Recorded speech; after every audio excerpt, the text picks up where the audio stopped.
महत्वपूर्ण ऐतिहासिक स्थल महाराष्ट्र के दैमाबाद या दायमाबाद। दायमाबाद महाराष्ट्र के अहमदनगर जिले में स्थित है। महाराष्ट्र के आद्य ऐतिहासिक जीवन यापन का आधारभूत अनुक्रम यहीं से प्रारंभ हुआ। सबसे आरंभिक काल ऐसे सांस्कृतिक स्तर का प्रतिनिधित्व करता है जिस पर कुछ विद्वानों के अनुसार सिंधु सभ्यता का कुछ प्रभाव लक्षित होता है, विशेषतः उसके परवर्ती चरण का जो पश्चिमी भारत में पाया गया था। दूसरे कालखंड का संबंध दक्षिण पूर्व राजस्थान के आहाड़ संस्कृति से है, जबकि तीसरा कालखंड मध्य प्रदेश की मालवा संस्कृति का संकेत देता है। ताम्रपाषाण संस्कृति चौथे कालखंड में पाई गई है, जिसे जोरवे संस्कृति कहा जाता है, और जो ठेठ महाराष्ट्र की संस्कृति है। साधारणतः इस संस्कृति की तिथि ईस्वी पूर्व 1400 से 1000 के बीच निर्धारित की जाती है।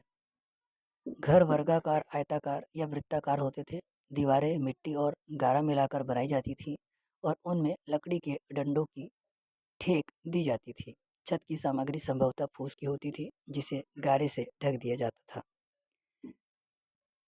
नैदानिक मृदभांड लाल तल पर काले डिजाइन वाले चाक निर्मित बर्तन हैं और इनका एक विशिष्ट नमूना टूटीदार तथा नौतली बर्तन है। मृदभांड के डिजाइन बहुधा ज्यामितीय हैं, जिनमें तिरछी समानांतर रेखाओं का प्रयोग किया गया है। तांबे की वस्तुओं में चूड़ियाँ, मनके, फलक, छैनियाँ, सलाइयाँ, कुल्हाड़ियाँ, छुरे और छोटे छोटे बर्तन इत्यादि शामिल थे। दायमाबाद में तांबे की 4 वस्तुएं मिली हैं: रथ चलाते हुए मनुष्य, सांड, गेंडे और हाथी की आकृतियाँ, जिनमें प्रत्येक ठोस धातु की हैं और उसका वजन कई किलो है। यहाँ जो अनाज पहचाने जा सकते हैं वे हैं जौ, गेहूँ, मसूर, कुल्थी, मटर और कहीं कहीं चावल भी। हल्के रत्नों के ढेर सारे मनके मिले हैं। इन मूर्तियों में मातृ देवी के अनेक रूप मिलते हैं। मातृ देवी की एक आकृति सांड की आकृति के साथ जुड़ी हुई मिलती है। एक प्रमुख विशेषता यह है कि बहुत सारे समाधान कलश में किए गए हैं। ये कलश घरों के फर्श के नीचे रखे मिले हैं। इनाम गांव पुणे के निकट सीमा की उपनदी छोड़ के किनारे स्थित है। यहाँ पर आयोजित उत्खननों से एक ताम्रपाषाणकालीन बस्ती प्रकाश में आई है। यहाँ के ताम्रपाषाण काल को 3 चरणों में बांटा गया है। चरण 1 मालवा संस्कृति लगभग 1600 से 1400 ईस्वी पूर्व से संबद्ध है, जिसमें नरकुल और मिट्टी से बने आयताकार आवास मिले हैं। साथ ही गड्ढे में बनाए गए घर भी मिले हैं, जिनमें से एक में एक बच्चे की कब्र मिली है। चरण 2 आरंभिक जोरवे संस्कृति लगभग 1400 से 1000 ईसा पूर्व से संबद्ध है, जो इस बस्ती का सबसे समृद्ध काल था।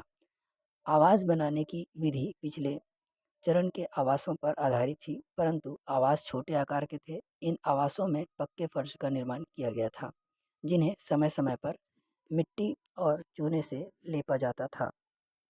यहाँ से एक संरचना जिसकी पहचान एक अन्नागार के रूप में की गई है भी प्रकाश में आई है। एक बड़ा आवास 25 गुणित 10 मीटर, इसमें 5 कमरे, एक रसोई घर तथा भंडार कक्ष थे, एक पुरुष की कब्र के साथ मिला है। मृतकों को सामान्यतया आवास के भीतर ही बनाए गए एक विशेष कक्ष में दफनाया जाता था। इस चरण से मातृ देवी की एक सिर विहीन मूर्ति भी प्राप्त हुई है। चरण 3 पतनोन्मुख जोरवे संस्कृति से संबद्ध है। यह यहाँ की ताम्रपाषाणकालीन संस्कृति के पतन का काल था। नासिक महाराष्ट्र में गोदावरी नदी के तट पर स्थित है।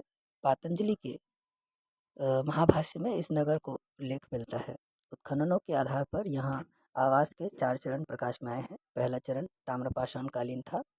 इस स्तर पर यहाँ लाल रंग के मृदभांड के साथ सूक्ष्म पाषाण औजार मिले हैं। यह चरण लगभग 13वीं शताब्दी ईसा पूर्व में समाप्त हो गया था। दूसरा चरण 2 उपचरणों में विभाजित है। पहला उपचरण लगभग 400 से 200 ईसा पूर्व तथा दूसरा लगभग 200 ईसा पूर्व से 50 ईस्वी तक अस्तित्व में रहा। दूसरे चरण के दोनों स्तर से अपरिष्कृत लाल रंग के मृदभांड मिले हैं, जिनमें थालियां, प्याले तथा गोलाकार बर्तन प्रमुख हैं। कुछ ढाले गए सिक्के भी मिले हैं। तीसरे चरण के अधिकांश भाग में नासिक पर शहरतों का अधिकार रहा था।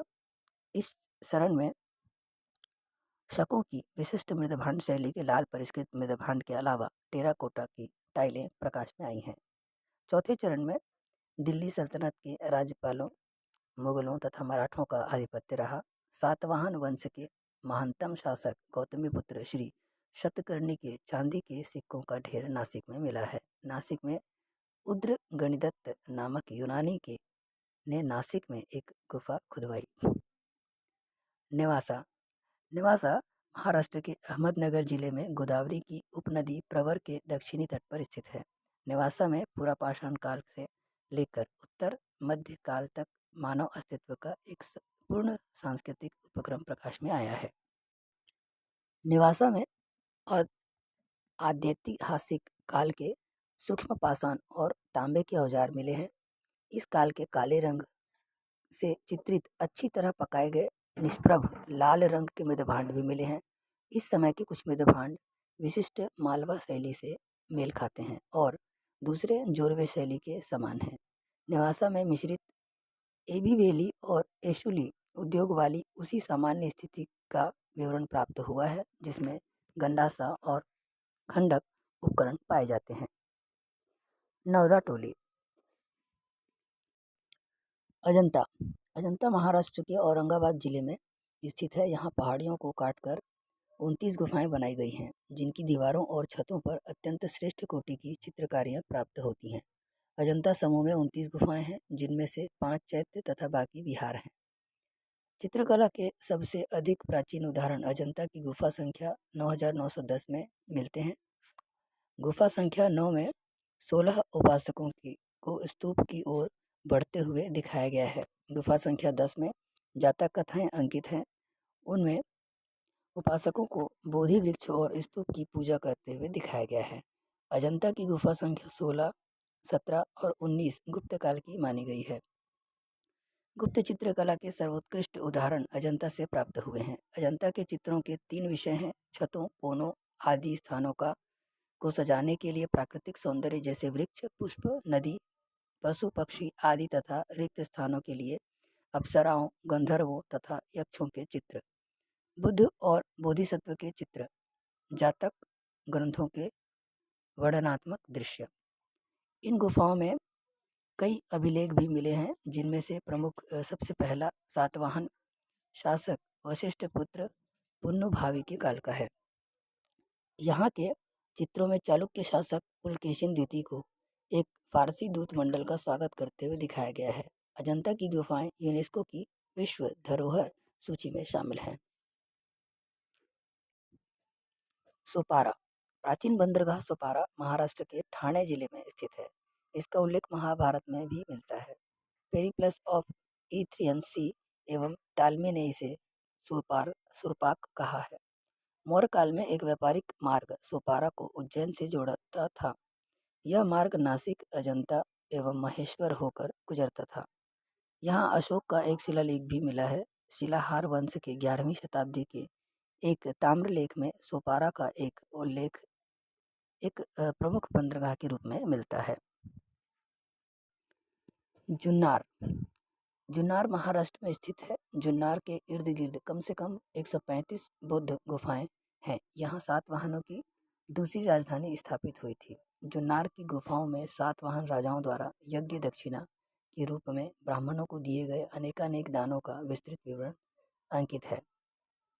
हजारों की संख्या में मवेशी, हाथी, रथ, घोड़े, सिक्के इत्यादि यहाँ लेखों में सातवाहनों द्वारा कृष्ण और उसके बलशाली हलधर भाई बलराम संकर्षण की पूजा का विशेष रूप से उल्लेख किया गया है। कालांतर में जुन्नार पैठण के स्थान पर दक्षिणा पथ का अंतिम व्यापारी पड़ाव स्थल बन गया। एलोरा। एलोरा की गुफाएं महाराष्ट्र में स्थित है। यहाँ गुफाओं की कुल संख्या 34 है। उनमें से 12 बौद्ध, 17 पौराणिक तथा 5 जैन गुफाएं हैं। एलोरा का सबसे प्रसिद्ध स्मारक यहाँ का विशाल एकाश्मिक कैलाश मंदिर है, जिसका निर्माण राष्ट्रकूट शासक कृष्ण ने करवाया था। एलोरा के शिला मंदिरों के मुख्य उदाहरण हैं रावण की खाई, रामेश्वर, दशावतार तथा कैलाश मंदिर। दशावतार मंदिर पहले के बौद्ध विहारों की भांति है, अर्थात इनमें एक स्तंभ युक्त बरामदा तथा गर्भगृह है। कैलाश मंदिर की विशेषता यह है कि इसे बनाने के लिए पर्वत के नीचे भीतर की ओर खोदा ही नहीं गया, अपितु शिल्पियों ने चट्टान को शीर्ष भाग से तराशना शुरू किया। इस प्रकार ऊपर से नीचे की ओर तराशकर मंदिर के सभी अंग बनाए गए। यहाँ के जैन मंदिरों में इंद्र सभा मंदिर सबसे प्रमुख है, जिसमें जैन तीर्थंकरों की कई सुंदर मूर्तियाँ हैं। एलिफेंटा एलिफेंटा मुंबई के निकट स्थित एक द्वीप है। चालुक्य एवं राष्ट्रकूट शासकों के प्रभावाधीन रहा यह स्थान अपने गुहा मंदिरों के लिए प्रसिद्ध है। एलिफेंटा के गुहा मंदिर उस वास्तुकला के अंतिम उपलब्धि है जिसमें मूर्तिकला वास्तुकला का ही अंग होती है। यह गुहा भवन एक स्तंभ युक्त मंडप है। स्तंभों की 6 पंक्तियां गुहा के छत को धारण किए हुए हैं। मंडप के स्तंभ द्रविड़ शैली के हैं। यह विशाल मंदिर तराशी हुई विशाल मूर्तियों के लिए प्रसिद्ध है, जिनमें त्रिमूर्ति सबसे प्रभावशाली है। इसके बाद शिव पार्वती विवाह तथा नटराज की मूर्तियों का स्थान है।